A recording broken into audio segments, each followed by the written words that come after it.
তো hey guys, তো আপনারা দেখতে পাচ্ছেন যে রহিম ভাইয়ের গ্রুপগুলা দেখতাছেন। একজন হারমোনিয়া বসছে, আরেকজন ভেলা নিয়ে বসছে। তো আমি তার ক্যামেরাম্যান। তো সবাই আপনি রহিম ভাইয়ের গানটা শুনবেন। তো রহিম ভাইয়ের গানটা শুরু করে। ওটার নাম শুনিয়া পাগল হইলাম সঙ্গে সারে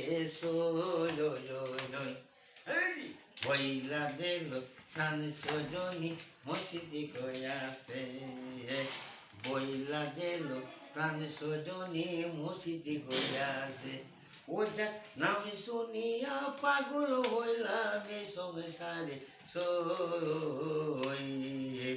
বইলা দিল প্রাণ সজনী মসজিদে বইলা দিল প্রাণ সজনী মসজিদে গয়াছে।